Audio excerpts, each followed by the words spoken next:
1 মিনিটৰ কাৰণে চিৰিয়াছ হৈ মোক এটা কথা কওক, আপোনাৰ দিনবোৰ কেনেকৈ যায়? ৰাতিপুৱা উঠি কি কৰে?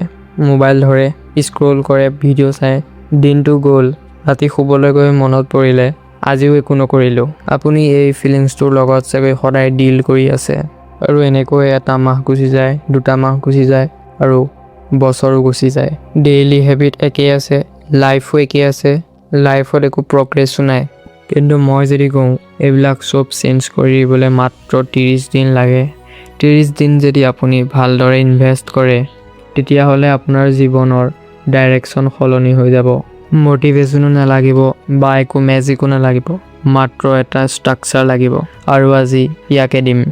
আগতে এটা কথা কওঁ, বেছিভাগ মানুহে কিয় ফেইল কৰে জানেনে?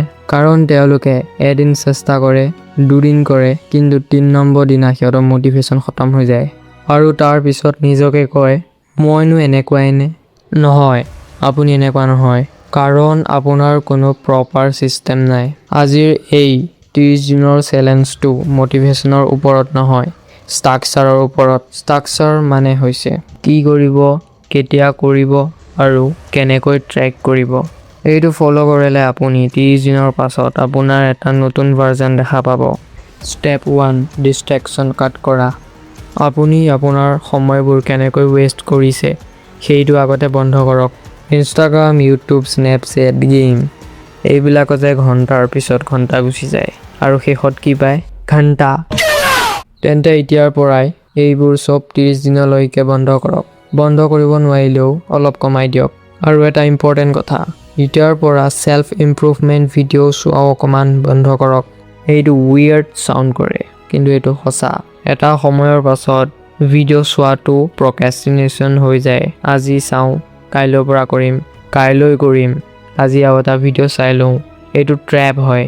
And it is time to stop listening, start doing. Step 2, set a direction. এই 30 দিন মাত্ৰ এটা ডাইৰেকশ্যনত যাওক, কাৰণ সকলো একেলগে সলনি কৰিব বিচাৰিলে একো সলনি নহয়। আপুনি ভাবিলে জিম ষ্টাৰ্ট কৰিম, পঢ়িম, নতুন স্কিল শিকিম, ৰাতিপুৱা সোনকালে উঠিম আৰু এইবিলাক চব একেলগে কৰিলে আৰু 4 দিন পাছত আপুনি নিজৰ অকাত দেখি গ'ল। তাৰ সলনি মাত্ৰ এটা বাছি লওক। এই মাহ 20 দিন জিম যাওক বা 4 ঘণ্টা ডেইলি পঢ়ক বা এটা নতুন স্কিল শিকক। যিয়ে কৰক, ক্লিয়াৰ এণ্ড মিজাৰেবল হ'ব লাগিব। যদি আপুনি এতিয়াও নাজানে আপুনি কি কৰিব লাগে, তেন্তে এটা কাম কৰক, এখন কাগজ লওক আৰু 4টা কথা লিখক যিবোৰ আপোনাৰ ভাল লাগে আৰু আপোনাৰ ফিউচাৰত কামত আহিব। তাৰ পাছত প্ৰতিটো সপ্তাহত আপুনি সময় দিয়ক। 4 সপ্তাহৰ শেষত আপুনি নিজেই গম পাব কোনটো কামত আপোনাৰ মন লাগিছে আৰু এইটোৱে আপোনাৰ ডাইৰেকশ্যন। ষ্টেপ 3, এখন ৰুটিন বনাওক। ডাইৰেকশ্যন বাচিলে এতিয়া ডেইলি কাম ছেট কৰক, কাৰণ প্ৰগ্ৰেছ কেতিয়াবা মটিভেশ্যনৰ পৰা নাহে, ডেইলি কামৰ পৰাহে আহে। এই 30 দিনত 2টা কথা নন নিগচিয়েবল। ফাৰ্ষ্ট, ৰাতিপুৱা ৰুটিন। এই ৰুটিনে দিনটোৰ ডাইৰেকশ্যন ফিক্স কৰে। ছেকেণ্ড, ৰাতিৰ ৰুটিন।